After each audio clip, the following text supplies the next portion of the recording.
soul's final journey, understanding Purgatory. In the grand tapestry of Catholic belief, Purgatory holds a unique and often misunderstood place. It is not a second chance at salvation, nor is it a realm of eternal torment. Instead, imagine a state of being, a spiritual threshold where souls destined for the divine embrace of heaven undergo a final purification.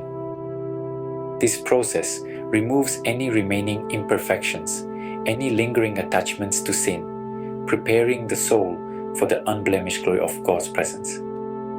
These souls, already saved through Christ's sacrifice, embark on this final leg of their journey, their hearts set on the eternal bliss that awaits.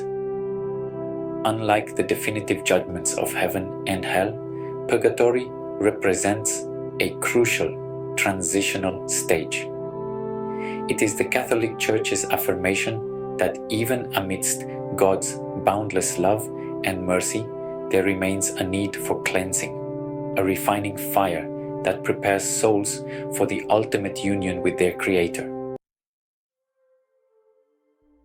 If you're a believer, then you need to understand the refiner's fire, purification and its purpose.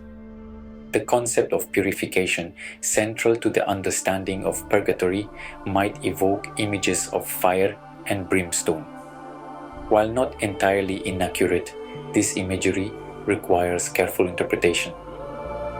The fire of Purgatory symbolizes a profound, transformative process, an experience of God's love so intense, so pure, that it burns away any remaining traces of sin and self-centeredness.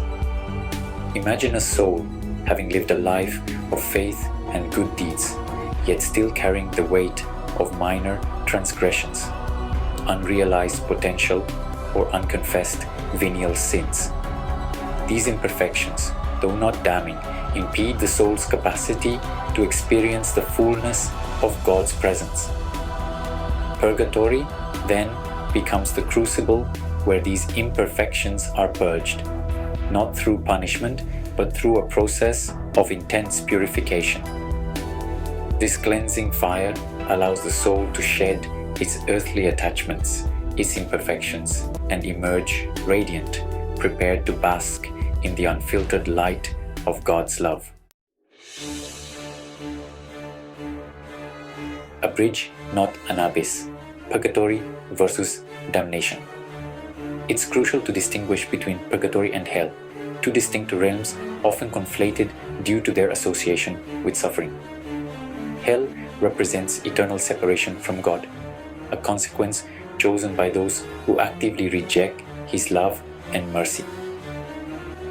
Purgatory, in stark contrast, signifies a temporary state for souls destined for heaven.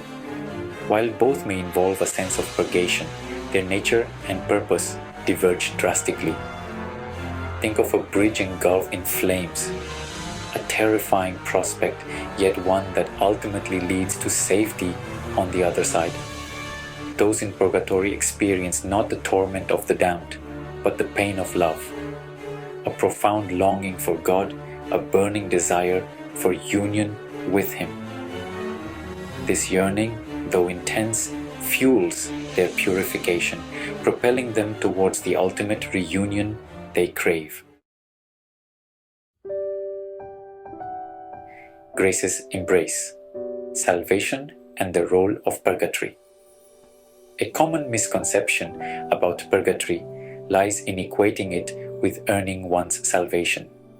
This couldn't be further from the truth. Salvation, the Catholic Church firmly asserts, comes solely through God's grace, freely given through faith in Jesus Christ and His sacrifice on the cross. Purgatory plays no part in achieving this initial state of grace. Instead, consider it a testament to God's immense mercy. He desires not just our presence in heaven, but our complete and utter communion with Him. Purgatory then becomes an act of divine compassion, a final act of grace that prepares us for the overwhelming joy of eternal life in His presence.